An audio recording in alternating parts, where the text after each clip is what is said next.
The clock on my nightstand clicked to exactly 1:17. I frozen in my bed, eyes wide, heart hammering. Across the street under the flickering streetlight stood the man. Same old coat, same pale face, same silent, chilling wave. It was impossible he was there again. I had told myself I wouldn't look tonight, but I couldn't stop. He was exactly where he had been last night and the night before that, standing perfectly still except for that slow, deliberate wave. I blinked, unsure if I was dreaming or losing my mind. The street was dead silent except for the faint hum of the light overhead and the soft rustle of leaves. No cars, no footsteps, no other sign of life, just him. His eyes locked on me as if he was waiting. But waiting for what? My skin crawled as the seconds stretched. I pressed the blanket tuta around me, trying to convince myself that I would open the door and find nothing but an empty road. I wanted to prove it was some trick of the shadows. Yet every night at exactly 1:17 he appeared. I knew the time by rote now, my phone always set to alarm for that exact minute, an absurd gesture for something I wished to deny. Tonight was no different. A slow chill spread from my chest to my limbs as the man's wave grew slower, as if he was counting seconds with a cruelty only he understood. His hand trembled slightly, but never left the motionless posture he held since that first night. I remembered the first time I saw him, hours after moving into this new place. At first I thought it was some neighbor getting used to the area, but no doorbell, no approach, no feet crossing the pavement. Just that endless wave from across the street. And always the same face, pale and still like a wax figure mocking me. It didn't make sense. People didn't stay outside houses all night just to wave silently, especially at 1:17 in the morning. I climbed out of bed, trying to convince myself to close the curtains, to shut him out forever. Still, I found myself moving toward the window, eyes glued to the man's silhouette. The fog creeping up the street seemed thicker tonight, curling around his feet like spilled smoke. His face blurred slightly in the mist, yet I knew it was the same haunting mask from every night before. There was something wrong with the way he breathed, or maybe it was that he didn't breathe at all. The old strut lamp buzzed and flickered, dropping light onto his figure in stuttered bursts. Suddenly, I noticed that the houses around me were dark, no signs of movement or life. Even the neighbors' windows were shuttered tight, and yet no one else seemed to notice him. Was I the only one who could see this persistent shadow? My mind raced with paranoia. Was he a ghost? Some cursed watcher? A ghost? Or a madman waiting for me to step outside? A sudden noise made me jerk back, a loud snap from the empty street, but the man never moved from his wave. His lips parted slowly, whispering something without sound. The cold in the room deepened, and I could almost feel his eyes burning into my soul. How did he know I was watching? How had he found me at this house, far from anywhere I had lived before? 1:17 and the wave. 1:17 and the silence. Tonight, dread wrapped tuta around my chest than ever. I wanted to shut the curtains, block out the impossible, but deep down I knew I couldn't, because if he stopped waving, what would come for me next? The sun had long been swallowed by the night, leaving only a ghostly blue glow outside my bedroom window. I hadn't slept for hours, lying in bed with my eyes wide open, waiting for the time when he would appear again. The clock ticked and ticked, each second dragging a little longer than the last. My mind refused to rest. It twisted the memory of him into sharper, darker shapes. His hollow eyes, the slow curling of his fingers as he waved, the way his shadow stretched unnaturally across the pavement. A twitch in the corner of my vision pulled me toward the window. I dared to look. He was there. But this time he wasn't standing across the street, not quite. He had moved closer, too close. He stood just beneath the flickering strut lamp at the edge of the sidewalk, his pale face clearer than ever, drained of any warmth or humanity. The wave remained, slow and deliberate, but there was something different in the way he held himself, as if he was testing the distance between us, measuring something invisible. My breath hitched. I blinked hard, hoping it was a trick of my exhausted mind. But the closer he got, the sharper every detail grew. The cracked leather of his worn coat, the uneven edge of his hat casting a shadow over one cold eye. Somehow, despite the streetlight's bulb flickering, the darkness around him seemed to pulse, swallowing the light in patches. I caught the faintest tremor in his hand as it moved, a hesitation that made my skin crawl. Sleep became impossible. I tried to ignore the insistent noise of his presence every night, but now my senses were heightened to a maddening degree. Every creak of the house, every whisper of wind outside seemed to carry his presence, closer than before, closer than it should be. I felt trapped inside my own skin, a prey unable to escape the gaze. My eyes burned, muscles twitched, and the world became a blur of shadows and imagined movement. Last night I saw something he hadn't shown me before. His mouth had twitched as if fighting to form a word. Though silent, it was a promise or a warning, I couldn't tell which. My throat went dry just thinking about it. I wanted to scream, to run outside and confront him, but my legs refused to move. I felt locked inside a nightmare that played out the same way every night, but with cruel changes each time. Each night the clock hit 1:17, my heart sank, knowing that moment would come, pulling his figure from the darkness like a bad dream made flesh. I started to dread the clock more than the dark itself. Nothing else in my world mattered except that wave. Closer, slower, more deliberate than ever. I noticed the small details that weren't there before. His shadow, too long and distorted, cast not just by the strut lamp but something else unseen. Once, when the light flickered violently, his eyes had glowed faintly, a yellow shimmer that vanished the instant I blinked. I wondered if I was losing my mind or if something in the night was waking up, not just him, but whatever this was. The fatigue gnawed at my thoughts. I suspected the line between wakefulness and dreams was blurring. Sometimes, when I closed my eyes, I felt his wave lingering on my skin, a cold brush that no sunbeam could chase away. I tried every trick, turning away, counting, swallowing pills, but nothing silenced the terrible certainty that his presence was growing stronger. Tonight, the worst part didn't happen at 1:17. It happened an hour earlier. I was staring into the dark yard, heart pounding, when I saw a shadow slip behind the bushes near the fence. For a moment, hope flared. I thought maybe it was just an animal. Then the shape emerged, too slow, too steady, walking toward the house like a predator closing in. I recognized that too familiar coat, the worn hat dipping low. He wasn't across the street anymore. He was at my gate. The wave had stopped. Instead, his hand hovered by his side, fingers curling into a fist. The faintest flicker of a smile twisted his lips, cruel and knowing. My body screamed to run, but my feet felt rooted to the floor, trapped in the cold grip of fear.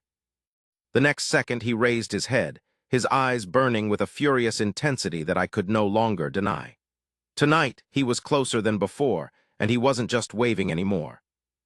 The moment the clock struck 1:17, the air in the room shifted. It was subtle at first, a faint drop in temperature that made my skin prickle, a silence that cut deeper than any normal quiet. The man was outside again, but something more was happening now. It wasn't just his presence.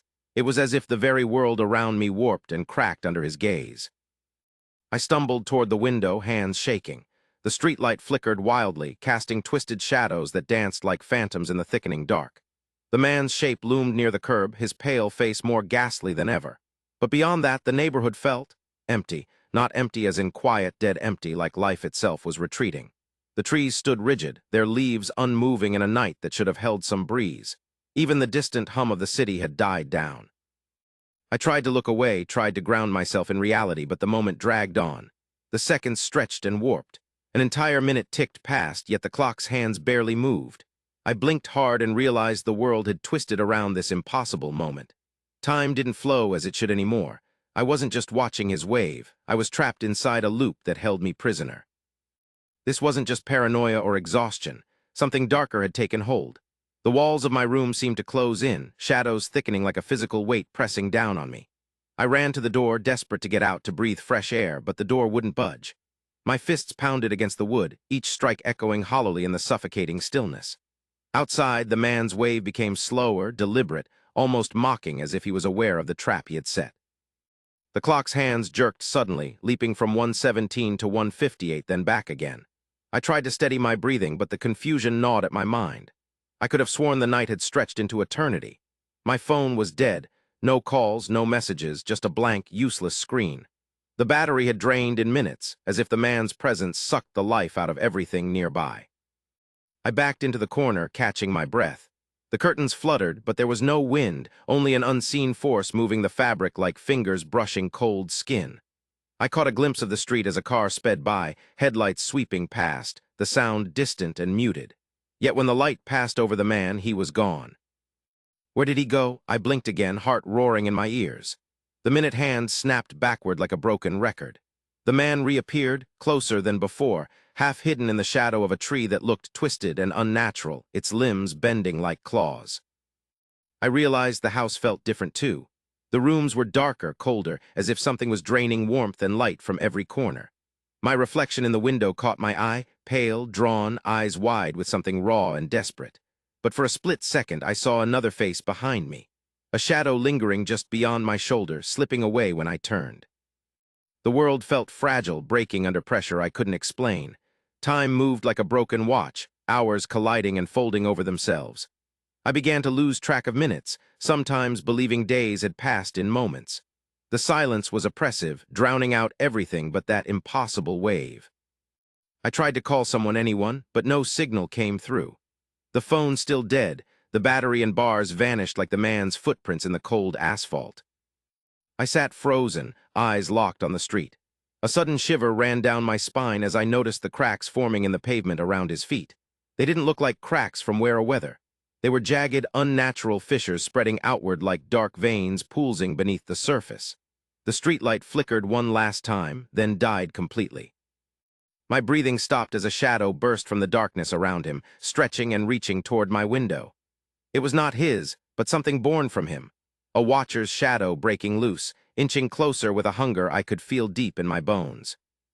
And then, just as suddenly as it had come, the darkness swallowed everything. The house plunged into silence and blackness, and I understood the nightmare had only just begun. The next morning was a blur of exhaustion and unease. I barely slept, heart pounding in a rhythm I couldn't escape.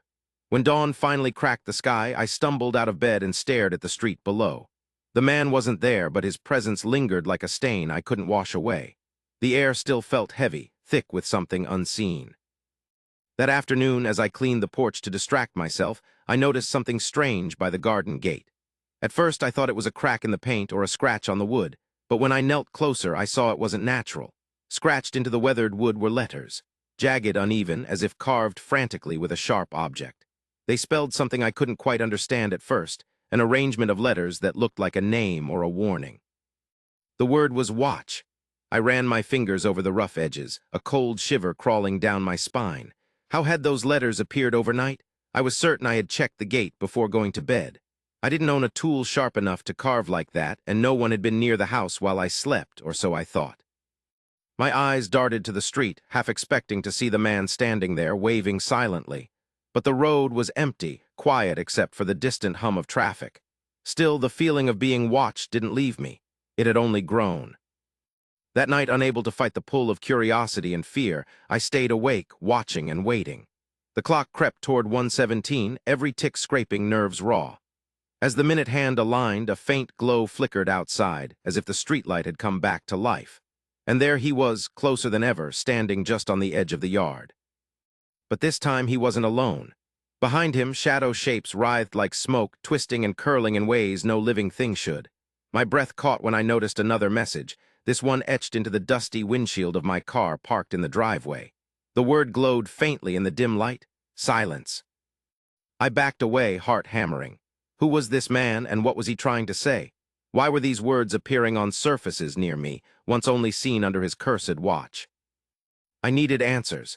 That was a dangerous thing to admit, but I couldn't stop myself. I searched online, digging through forums and news archives, anything mentioning a silent watcher or strange phenomena tied to 1:17 in the morning. Nothing concrete turned up, only scattered stories of shadows, disappearing neighbors, and warnings ignored. Then I found an old newspaper clipping, yellowed and brittle with age. It told of a man who vanished without a trace decades ago in this very neighborhood. Witnesses reported seeing a pale figure standing across the street every night, waving silently before vanishing as mysteriously as he appeared. The man was never found, and the story ended with a chilling note. Those who watch are never seen. I closed the laptop, hands trembling. The connection was undeniable. The man outside was tied to something much bigger, something old and hungry. That night I noticed fresh scratches on my bedroom window frame, jagged letters again, carved into the paint. I grabbed a flashlight and shone it on the words. Come. The air dropped to a freezing cold. My skin crawled with dread. The word was never there before I went asleep. The man was no longer just an apparition waving silently across the street. He was a message, a summons, and I was slowly being drawn into a nightmare far beyond my understanding. Outside, the clock ticked toward 1:17 once more. I heard the faint, cruel wave from the dark. I didn't want to look, but I knew I would. The clock's hands crawled relentlessly toward 1:17, and for the first time I didn't wait by the window. My whole body trembled with a strange mix of dread and grim determination. Every instinct screamed at me to run, but something deeper rooted me in place. When the minute hand finally rested on 17, the streetlight outside flickered. casting long shadows that stretched like fingers across the cracked pavement. I heard the soft crunch of footsteps, not from across the street but from the sidewalk leading straight to my house. My breath caught in my throat. The man, the watcher, was moving, crossing that boundary he had never crossed before. I forced myself to peer through the window, barely daring to breathe. His figure emerged from the darkness, slow and deliberate. The coat he wore looked worn, patched with grime as if it had weathered centuries. But it was his face that struck me, the face I had glimpsed again and again but never fully seen. The first thing I noticed was the eyes. Hollow sockets, deep and black as an abyss, stared without blinking. No whites, no pupils, only darkness that seemed to swallow every ounce of light. His skin was pale but cracked, like old leather stretched too tight over a skeleton. And his mouth, it hung slightly open, revealing teeth jagged and stained, unevenly spaced like broken shards. He raised his hand, the same slow, eerie wave that haunted my nights. His fingers were elongated, almost skeletal, tipped with nails that looked too sharp, too long, like claws ready to tear flesh. Despite the wave being familiar, it felt like a cruel invitation, a summons I never wanted. The shadows around him writhed, shifting with a life of their own as he took another step closer. My heart raced, pounding like a drum in my chest. I swallowed the scream rising in my throat and stepped back, bumping into the wall behind me. His voice came then, low, raspy, barely a whisper, yet it filled the room. "You watch," he said, "but this time I watch back." Cold fingers of fear wrapped around my spine. The room grew frigid, breath misting in the air as the man crossed my yard, each footfall silent yet heavy. I realized then that he didn't cast a normal shadow. Instead, darkness clung to him like a cloak, swallowing the light rather than bending it. I wanted to slam the door shut, to barricade myself away from this nightmare come alive. But I was rooted, trapped in a moment that stretched painfully thin. He paused, standing just a few feet from my front step, and his awful eyes bore into mine. For a frantic second, I thought I might see something beneath the horror, a flicker of humanity, a reason, but there was nothing. No warmth, no expression, just an endless void that pulled at something terrible inside me. Then he spoke again, voice barely audible but clear. "You cannot hide. The Watcher walks to you now." A wind surged through the yard, rattling the porch and shaking the leaves on the trees. The strut-lamp buzzed and flickered, and the shadows around him seemed to writhe faster, reaching out like tendrils hungry for contact. My legs finally found movement. I stumbled backward, gasping for air, desperate to escape the inevitable. But as I reached for the door handle, the man's hand shot out, fingers brushing the glass with a cold so intense it burned through the pane. His wave ended with a faint smile, a cruel, knowing grin that stretched impossibly wide across that cracked, rotted face. I slammed the door shut and locked it, heart hammering wildly. But I knew it was no use. He had crossed the street, and tonight the Watcher was inside my world, watching, waiting, closer than ever before. And deep in the darkness beyond the locked door, I felt him start to move, stepping silently into the shadows of my home. Sleep had become a stranger. The night stretched endlessly, a suffocating expanse where rest was impossible. Every attempt to close my eyes plunged me deeper into a world where the Watcher waited, lurking just beyond the fragile barrier of consciousness. My mind was a ruined landscape, thoughts fractured, time slipping like water through cracked fingers. The man was no longer outside. I felt him inside my head, invading every corner of my sanity. I lay in the darkness, wide awake, heart pounding like a frantic drum. The clock on the nightstand ticked unevenly, its hands jittering like a stutter in reality. 1:17 came and went again and again, each time the same slow, torturous wave echoed in my mind. Closer, closer, always closer. I could feel it now, a cold pressure behind my eyes, a whisper curling around every thought like smoke. At first I thought it was exhaustion. The heavy sleeplessness could do strange things to a person. But night after night, the boundary between waking and dreaming blurred until it vanished entirely. I saw the man everywhere, in the shadows cast by the ceiling fan, in the twisted patterns of wallpaper, in the flicker of streetlights through the curtains. His hollow, putless eyes burned through every blink, demanding I watch and never look away. Paranoia settled in like a permanent guest. Every noise sounded like footsteps approaching. Every silence held a threat.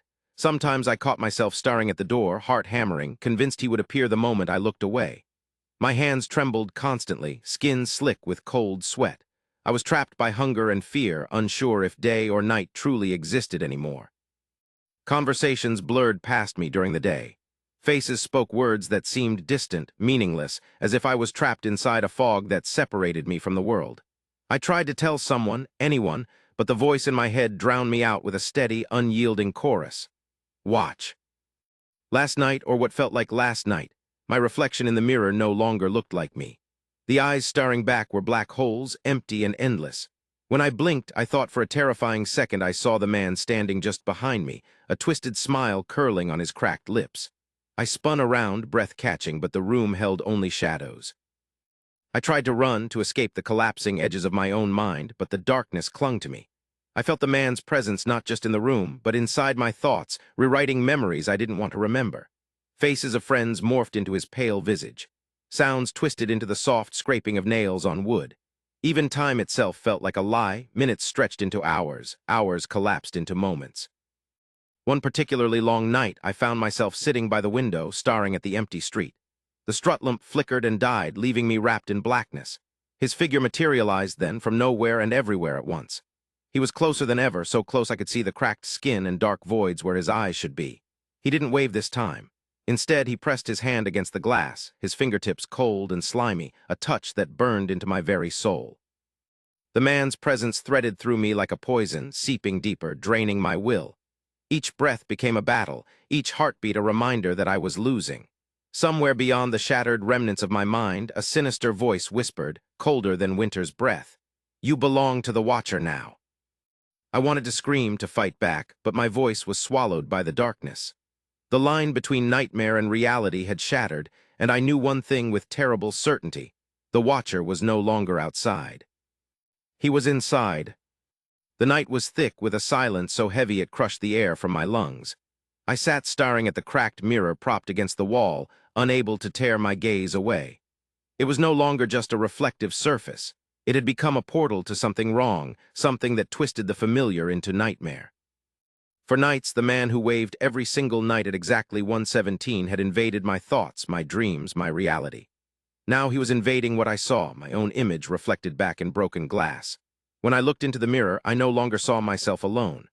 Behind me, barely out of focus, his pale, gaunt face floated, a sickly pale mask with hollow eyes that swallowed light. I spun around, breath hitching, but the room was empty. No shadow, no sign of him except the cold spot in the air where he had been. When I looked back at the mirror, my reflection was normal again, just me staring back. But the dread lingered, clutching my throat. The next morning, I avoided every reflective surface I could, but the windows betrayed me. The glass was thinner than I remembered, a fragile barrier between my world and his. When I peered out, the street outside looked like a warped painting, colors shifted and twisted unnaturally. But when I looked at my reflection in the window panes, it wasn't quite right. The man appeared beside me, standing just over my shoulder, his hand raised again in that slow, deliberate wave. It never stayed long, vanishing the moment I blinked like some cruel trick, but the terror buried itself deeper. He wasn't just watching from across the street or at the gate anymore. He was here, present in reflections, present where I could see him lurking just beyond my own face. That evening, a chilling thought arose, prickling beneath my skin with icy fingers. Could he be real? Or was he something else, something that mimicked reality but wasn't human at all? Every time I looked at a mirror or window, he was there, like a shadow trapped in glass. I tested it. Late into the night, I held a small flashlight in front of the cracked mirror, waving it slowly side to side, watching every inch of the reflection. The man's face flickered, sometimes sharp and clear, other times blurred and distorted. I felt like I was looking at an old film reel, corrupted and rewinding. I pressed my hand against the mirror, expecting cold glass, but instead felt a subtle vibration, as if the surface was alive, pulsating faintly beneath my palm. A whisper crawled through the room, low and indecipherable. Goosebumps erupted along my arms. The mirror rippled slightly, warping my image and revealing the man's twisted grin underneath my face for just a fraction of a second. I ripped my hand away, heart pounding wildly. Something was wrong, terribly wrong. The mirror was not just reflecting me. It was a window into his world, or worse, a gateway. That night I avoided mirrors entirely, but the windows were unavoidable. As the clock counted down to 1:17, the man's silhouette formed once more. I saw it in every window, a pale watcher closing in, always watching, always waving. Then the impossible happened. In the reflection of the living room window, I saw him reach out, his hand breaking the glass as though the surface was liquid, his fingers stretching through the pane, grasping at the air. I collapsed backward, crashing to the floor. As I scrambled away, a whisper filled the room, "You are the reflection now." A chilling realization took hold. The man was not merely watching or waiting. He was replacing something real, replacing me. And the darkest mirror in the house, my bedroom window, seemed to ripple once more, silently beckoning. Outside, the first wave slowly started. The silence in the house was strange, not empty, but thick, like the air itself was holding its breath. Night had bled into another endless stretch of darkness, but this time it wasn't just the absence of light that preyed on me.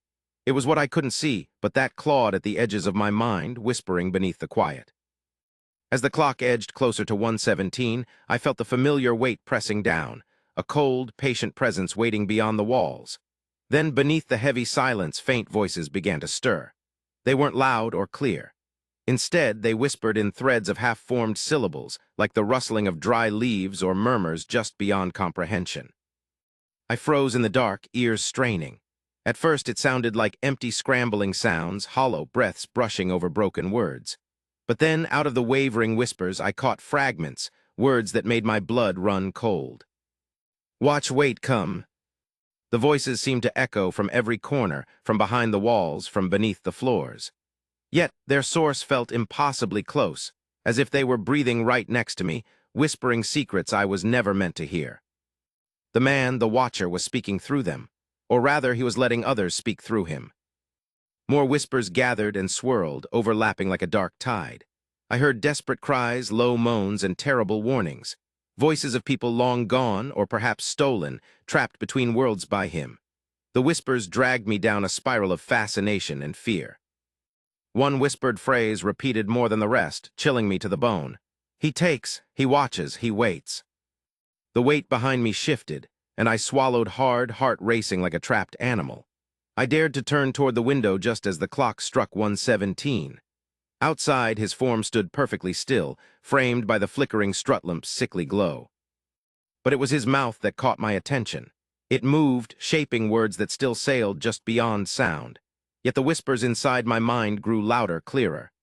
I realized with ragged breath that the voices were his, those trapped souls echoing his essence, sharing his hunger. "He wants you," they hissed, indistinct but terrible. "He wants to watch forever." I collapsed against the wall, hands clutching my ears to shut out the relentless chorus. The voices pressed in, squeezing my thoughts, twisting my senses until I could no longer tell what was real, what was his whisper in my head, or my own madness spiraling out of control. In the dark, I felt ice crawl along my skin, a cold too deep for blankets to fight. The front door creaked softly, no wind, no footsteps, just a faint, deliberate sound like someone testing if I was awake. Suddenly, sharper than all the whispers combined, I heard a voice unmistakably close, clear as a scream in the void. "Watch me." I jerked toward the window, heart pounding in terror and disbelief. The man was gone, but the voices didn't stop. They filled the silence, rising into a crescendo of hushed dread. And in that moment, I understood the truth. He did not stand outside my house any longer. He existed in the silence, in the spaces between thoughts and breaths. He was inside me, inside the whispers that tangled my mind. And the watcher was no longer just watching. He was waiting to take over entirely. The voices rose in a final, chilling chorus. "Watch, wait, become." It started with a voice I couldn't place, one that hovered just beyond the edge of my memory like a forgotten nightmare. At first, I thought I imagined it, a slight shift in tone when my phone rang, the familiar warmth of a friend's laugh twisted, unfamiliar yet hauntingly close. Then it hit me cold and real. The man wasn't just a watcher, he was a replacement. The truth clawed its way into my fractured mind like jagged teeth. Someone close to me wasn't themselves anymore, and the watcher had crossed the line from silent waving to something far more insidious. I tried to deny it, to grasp onto what little sanity I had left, but every interaction became a minefield. That voice, once comforting, now hollow and sharp, invaded every conversation. Subtle changes, like a mask slipping just a little too far, showing the cracks beneath. Last night, my closest friend came over unexpectedly. Their smile was there, but the warmth was. Their eyes held a strange emptiness, the kind I had seen only in the Watcher's gaze, the same black void that swallowed light. It was like staring into a mirror smeared with ink. They laughed at jokes that weren't funny, nodded at moments they didn't understand. When they spoke, a strange cadence crept into their words, soft, slow, deliberate, repeating phrases that made my skin crawl. "Watch, wait, become," they said over and over, like a mantra whispered in a dark room. My heart hammered, panic rising like bile. The person I had trusted, their voice, their touch was being swallowed, replaced by something else, something cold and endless. I wanted to escape, to run, but the walls seemed to close in tutta. The Watcher's presence seeped into the room, thickening the air, squeezing hope from the corners. Outside the window, the strut lamp flickered. It always did before the man appeared. And then he did, stepping silently from the shadows. The figure that had haunted my nights was no longer just across the street. He was standing beside my friend, a twisted silhouette merging with them as if peeling away flesh and bone to settle beneath. The Watcher's hollow eyes locked with mine, cruel and unblinking. His smile stretched impossibly wide, revealing those broken, jagged teeth that promised nothing but pain. Slowly, he raised his hand in that sickening, deliberate wave. I wanted to scream, but my voice stuck like dry cotton. My friend turned to me, their eyes dark and empty. Then the whisper came again, sharp and clear, no longer alone. The line between who they were and what had taken them blurred in that moment, and I understood something horrifying. The Watcher didn't just observe. He consumed. He took the essence of those near, wearing their skin like a mask, bending them to his endless will. Every night, every wave was a reminder, a claim. I stumbled backward, watching as the man stepped fully into the light, no longer distant or silent. Their voices, once separate, merged into a single dreadful harmony carried by the Watcher. I had lost a friend, and now there was someone new standing across the street.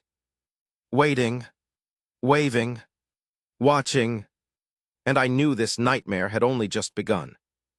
The house felt hollow now, emptied of everything I once held dear. The silence that followed the disappearance of my friend was thick and suffocating, but worst of all was the certainty that the Watcher remained. Not just a figure across the street, but an unshakable presence that clung to the shadows of my mind. Night after night, I waited with all the fragile hope I could gather that the man would not appear at 117. But like clockwork, there he was standing beneath the flickering strut lamp, waving. Same coat, same cracked face, the hollow eyes swallowing every bit of light. I tried to tell myself it was a cruel trick of the mind, a hallucination born from too many sleepless nights and unbearable fear. But the world around me felt warped and brittle, twisted by his gaze until nothing was real anymore. The windows in the house reflected an impossible truth. In every glass pane, behind my own reflection, his face lingered, watching, waiting silently. The mirrors became portals to a place I was terrified to visit, a place where reality bled into nightmare. I realized then that no matter how far I ran, how tightly I closed my eyes, he was there. The Watcher was patient, endless.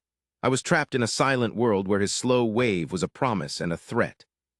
Sometimes, when the clock neared 117, I thought I heard whispers escaping from the empty rooms, carried on the cold breath of midnight. Voices, fragmented and urgent, echoing between the walls of a nightmare I couldn't wake from. I became a prisoner in my own home, watching shadows stretch and pull like living things. The floorboards creaked beneath unseen feet, steps carefully measured and deliberate. I knew it was him, crossing that impossible distance between worlds. On one sleepless night, I stepped outside, heart hammering as the hour approached. The strut lamp flickered, casting pale halos over the cracked pavement. And there he stood, taller somehow, the darkness swallowing the edges of his figure until he became less a man and more a living absence. He raised his hand in the same slow wave, fingers curling like brittle twigs. I felt his gaze pierce through me, an invisible thread tightening around my soul. I opened my mouth to speak, to beg for mercy, but no sound came. He did not smile this time. His mouth remained a hollow void, an absence of mercy. The world tilted, and I stumbled back inside, slamming the door and locking it tight. But the cold settled deeper, crawling under my skin. I couldn't escape him. Not outside, not inside, not in the fragile spaces between thought and breath. I pulled the curtains closed, yet from between the folds, faint fingers of light leaked in. Through the slivers, I saw his silhouette, unmoving, always watching. My reflection stared back from the window pane, but behind me, just out of sight, I sensed the watcher lingering, waiting for the moment when the wave would turn from greeting to command. I don't know how long I can hold on. Time warps and bends around that cursed hour, and the watcher's presence grows heavier with each passing night. I am no longer certain where I end, and the shadow begins.